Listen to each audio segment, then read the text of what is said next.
Welcome to ಸಿರಿ ಬೆಳಕು vlog. ಇವತ್ತಿನ recipe ಬಂದು ತೊಗರಿಬೇಳೆ ಅಲ್ಲದೆ ಮೈಸೂರು ಬೇಳೆಯೊಂದಿಗೆ ತರಕಾರಿ ಎಲ್ಲ ಹಾಕಿ ಸಾಂಬಾರು ಹೇಗೆ ಮಾಡೋದು ಅಂತ ನಿಮಗೆ ತೋರಿಸ್ಕೊಡ್ತಾ ಇದ್ದೀನಿ. ಮೊದಲಿಗೆ 1 ಕಪ್ಪು ಮೈಸೂರು ಬೇಳೆ ತಗೊಂಡು ಚೆನ್ನಾಗಿ ತೊಳ್ಕೊಬೇಕು. ಈಗ ಈ ಬೇಳೆನ ತೊಳ್ಕೊಂಡು 2 ಚೊಂಬು ನೀರು ಹಾಕೋತಾ ಇದ್ದೀನಿ. ಈಗ 1 ಬೆಳ್ಳುಳ್ಳಿನ ಬಿಡಿಸಿ ಹಾಕೋತಾ ಇದ್ದೀನಿ. 1 ಈರುಳ್ಳಿನ ಕಟ್ ಮಾಡಿ ಹಾಕೋಬೇಕು. 3 ರಿಂದ 4 ಟೊಮೊಟೊನ ಸಣ್ಣದಾಗಿ ಕಟ್ ಮಾಡಿ ಹಾಕೋತಾ ಇದ್ದೀನಿ. 1/4 ಟೀ ಸ್ಪೂನ್ ಅರಿಶಿನ ಪುಡಿ ಹಾಕೋಬೇಕು. ಈಗ 1 ಸ್ಪೂನ್ ಎಣ್ಣೆ ಹಾಕೋಬೇಕು. ಈಗ ಇದನ್ನೆಲ್ಲ ಹಾಕ್ಕೊಂಡು ಕುಕ್ಕರ್ ಮುಚ್ಚಳನ ಕ್ಲೋಸ್ ಮಾಡಿ 3 ವಿಸಿಲ್ ತಗೋಬೇಕು. ಈಗ ವಿಸಿಲ್ ಆರಿದೆ, ಹೇಗೆ ಬೆಂದಿದೆ ಅಂತ ನೋಡೋಣ.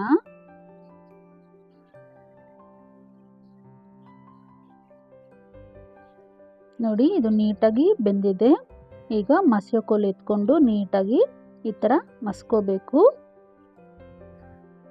ಈಗ ನಾನು 2 ಚೊಂಬು ನೀರು ಹಾಕಿ ಎಲ್ಲ ಒಂದ್ಸರಿ ಕ್ಲೀನಾಗಿ ಕಲಿಸ್ಕೊತಾ ಇದ್ದೀನಿ. ಈಗ ನೋಡಿ, ಇಷ್ಟು ನೀರು ಹಾಕ್ಕೊಳ್ಳಿ. ನಿಮಗೆ ಗಟ್ಟಿ ಬೇಕಾ ಗಟ್ಟಿಯಾಗಿ ಮಾಡ್ಕೊಳ್ಳಿ, ಇಲ್ಲ ನೀರು ಬೇಕಾದರೆ ನೀರಾಗಿ ಒಂಚೂರು ನೀರು ಹಾಕೋಬೋದು. ಈಗ ನೋಡಿ, ನಾನು ಕಟ್ ಮಾಡಿ ಇಟ್ಕೊಂಡಂಥ ತರಕಾರಿ ಹಾಕೋತಾ ಇದ್ದೀನಿ. ನುಗ್ಗೆಕಾಯಿ, ಮುಲ್ಲಂಗಿ, ಕ್ಯಾರೆಟ್, ಬೀನ್ಸ್, ಆಲೂಗಡ್ಡೆ, ಬದನೆಕಾಯಿ ಇದೆಲ್ಲ ಹಾಕ್ಕೊಂಡು 2 ಸ್ಪೂನ್ ಸಾಂಬಾರು ಪುಡಿ ಹಾಕೋಬೇಕು.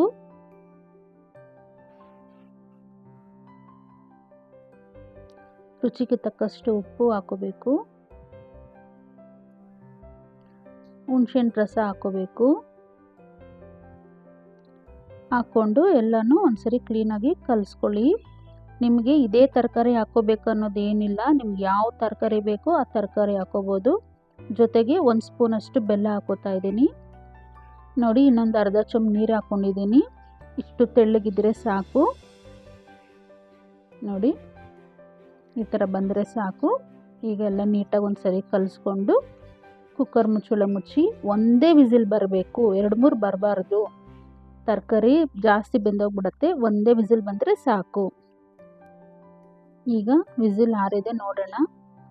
ನೋಡಿ ಎಷ್ಟು ಚೆನ್ನಾಗಿ ಬೆಂದಿದೆ. ಈ ಥರ ಒಂದ್ಸರಿ ಟ್ರೈ ಮಾಡಿ ನೋಡಿ. ಯಾವಾಗಲೂ ತೊಗರಿ ಬೇಳೆಯಲ್ಲಿ ಸಾಂಬಾರು ಮಾಡೋದು ಗೊತ್ತಿದೆ, ಈ ಥರ ಒಂದ್ಸರಿ ಮೈಸೂರು ಬೇಳೆಯಲ್ಲಿ ಮಾಡಿ ನೋಡಿ. ಹೇಗೆ ಬಂತು ಅಂತ ನನಗೆ ಕಮೆಂಟ್ ಬಾಕ್ಸಲ್ಲಿ ಕಮೆಂಟ್ ಮಾಡಿ. ಈಗ ಒಗ್ಗರಣೆ ಹಾಕ್ಕೊಳ್ಳೋಣ. ಮೊದಲಿಗೆ ಒಂದು ಚಿಕ್ಕ ಪ್ಯಾನ್ ಇಟ್ಟಿದ್ದೀನಿ. ಅದಕ್ಕೆ 2 ಸ್ಪೂನ್ ಎಣ್ಣೆ ಹಾಕೋತಾ ಇದ್ದೀನಿ.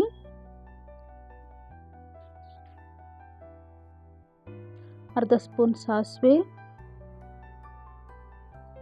1/4 ಸ್ಪೂನ್ ಜೀರಿಗೆ,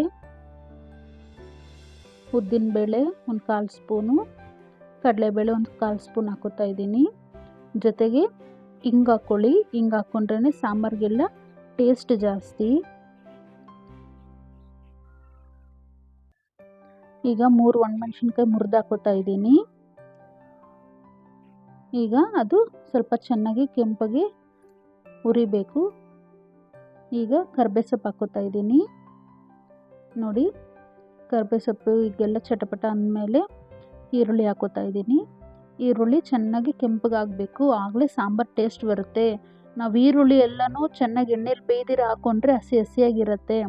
ಎಷ್ಟು ಈರುಳ್ಳಿ ಕೆಂಪಗಾಗುತ್ತೋ ಅಷ್ಟು ಟೇಸ್ಟ್ ಇರುತ್ತೆ ಸಾಂಬಾರು. ನೋಡಿ, ಈಗ ಇದಾಗಿದೆ. ಈಗ ಸಾಂಬಾರಿಗೆ ಮಿಕ್ಸ್ ಮಾಡ್ತಾ ಇದ್ದೀನಿ ನಾನು.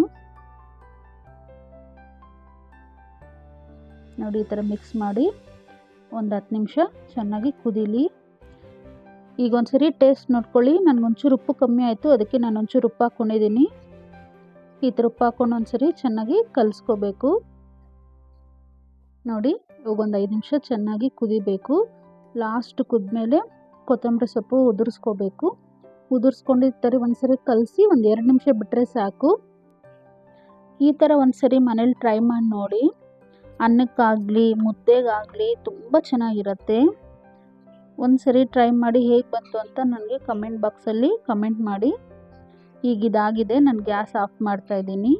ಈ ವಿಡಿಯೋ ಇಷ್ಟ ಆದರೆ ಲೈಕ್ ಮಾಡಿ, ಶೇರ್ ಮಾಡಿ, ಸಬ್ಸ್ಕ್ರೈಬ್ ಮಾಡ್ಕೊಳ್ಳಿ. ನನ್ನ ಚಾನಲ್ನ ಸಪೋರ್ಟ್ ಮಾಡಿ. ಮತ್ತೊಂದು ರೆಸಿಪಿಯೊಂದಿಗೆ ಮುಂದಿನ ವಿಡಿಯೋದಲ್ಲಿ ಸಿಗೋಣ. Thank you.